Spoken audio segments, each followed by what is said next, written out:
In this video today, CNN goes off the deep end when they learn that Trump has issued a pardon for January 6 prisoners.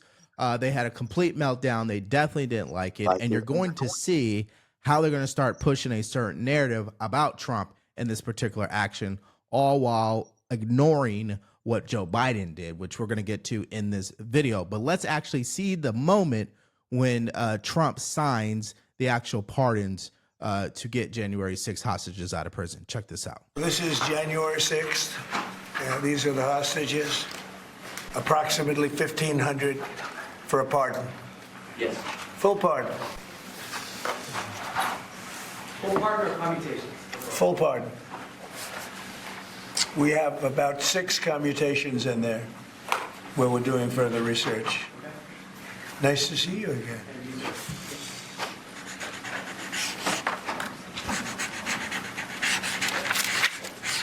So this is a big one. Anything you want to explain about this? We hope they get them. We hope they come out tonight, frankly. They're expecting it. Approximately 1,500 people. Six commutations. Were there any cases you did not commute or pardon people? We're looking at different things, but the commutations would be the ones that we'll take a look, and maybe it'll stay that way, or it'll go to full pardon. And the order does require the Bureau of Prisons to act immediately on receipt of the pardons and Right. commutation orders. Sir, this is an Why don't we get that down so they can get them going right now? Yes, sir. Is that okay? Yep. Promises made, promises kept. That's exactly what happened today. We're talking 200 executive orders, and the most controversial one that the media is going to focus on is him pardoning January 6 hostages. Now, they are absolutely outraged by this because they believe they have the moral high ground. They believe every single individual deserves to be in prison. They don't believe that the justice system over-prosecutes. Meanwhile, BLM and Antifa had 579 riots that actually killed police officers, literally killed them, didn't claim that they killed them, literally killed them, burned courthouses down, occupied areas of Seattle and Portland with the CHOP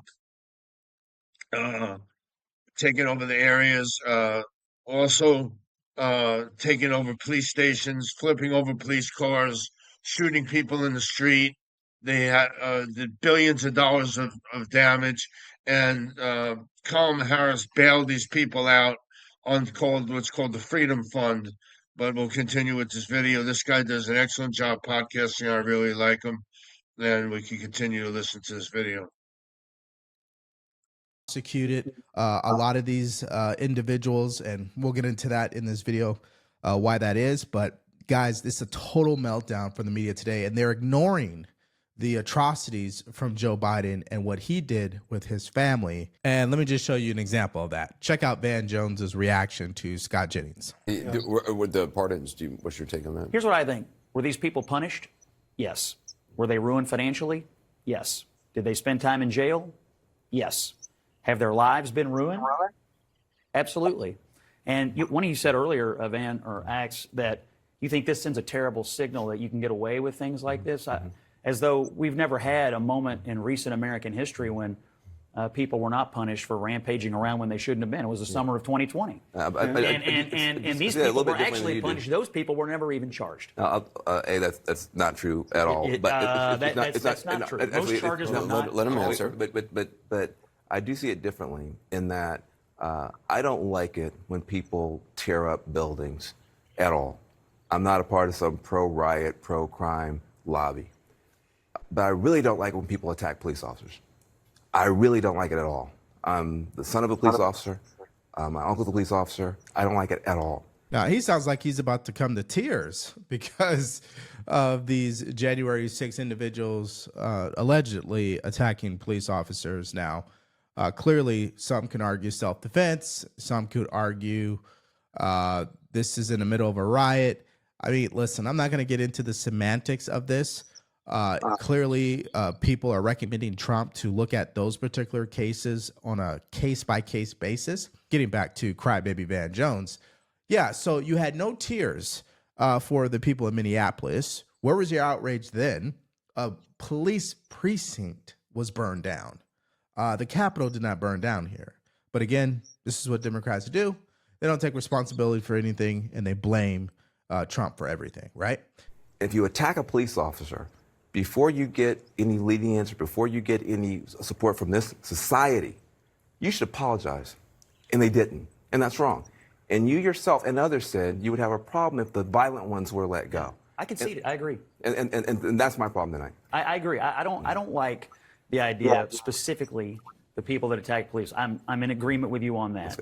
But I do think it is important to note that these people, whatever they did, whether it was just accidentally walking in or doing something much, much worse, Elliot, you can correct me if I'm wrong, most of them, if not all of them, did get punished, serve some kind of time. And my assumption is virtually all of them have had their lives effectively ruined by this. So let's actually see how the media is reporting on this story in regards to these pardons. I'm using Ground News to take a look at how they are so biased, of course. And if you guys want to go to this website, all you have to do is go to ground.news/Devori.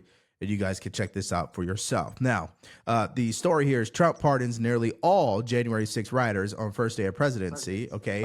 And the key things that they are going to focus on is the Proud Boys celebrated Trump's return to Hunter Biden for months while lying to the American people about it. And this is the problem. If you want to be outraged about Donald Trump's January 6 pardons, it's just hard for me to muster the same kind of... But you did call listen, them, Scott, you did call them domestic terrorists. Yes, look, I want to answer David because he addressed me about this earlier. I don't feel any differently about January 6th today as I felt on the day when you and I sat here about it. I don't feel any differently about it at all. It was a terrible day. It should not have happened.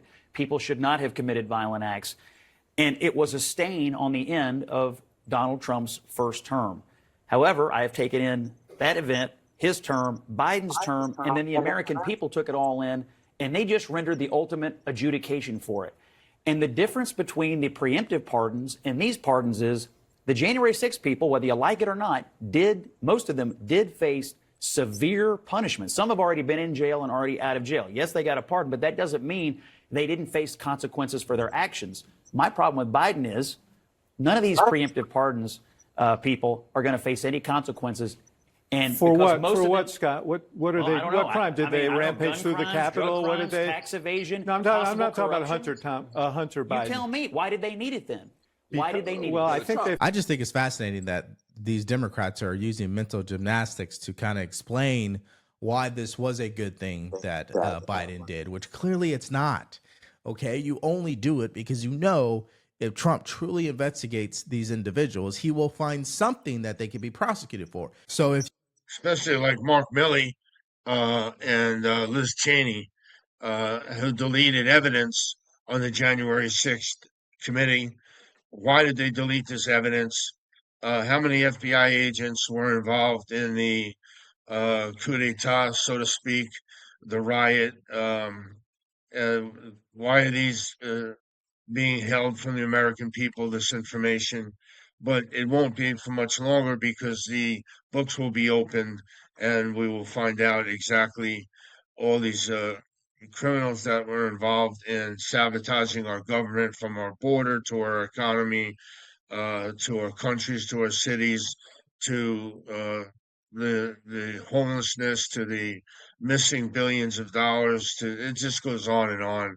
The corruption for the past 4 years has just been unbelievable, and it's such a sigh of relief that men are in charge right now, not transgender babies. That's all I gotta say. I hope you guys enjoyed this video, and tell me what you think in the comments about Joe Biden pardoning 8,500 people. Basically, he doesn't have the knowledge to do that. It's his cabinet that is putting these pardons in front of him and is just putting his endorsement on it. I don't even think he's aware of sometimes the month he's in, let alone what he's signing. All right, leave in the comments what you think, and love you, TikTok family and YouTube family and Facebook family and Rumble and Twitter and Instagram. Thank you guys. God bless you and have a great day.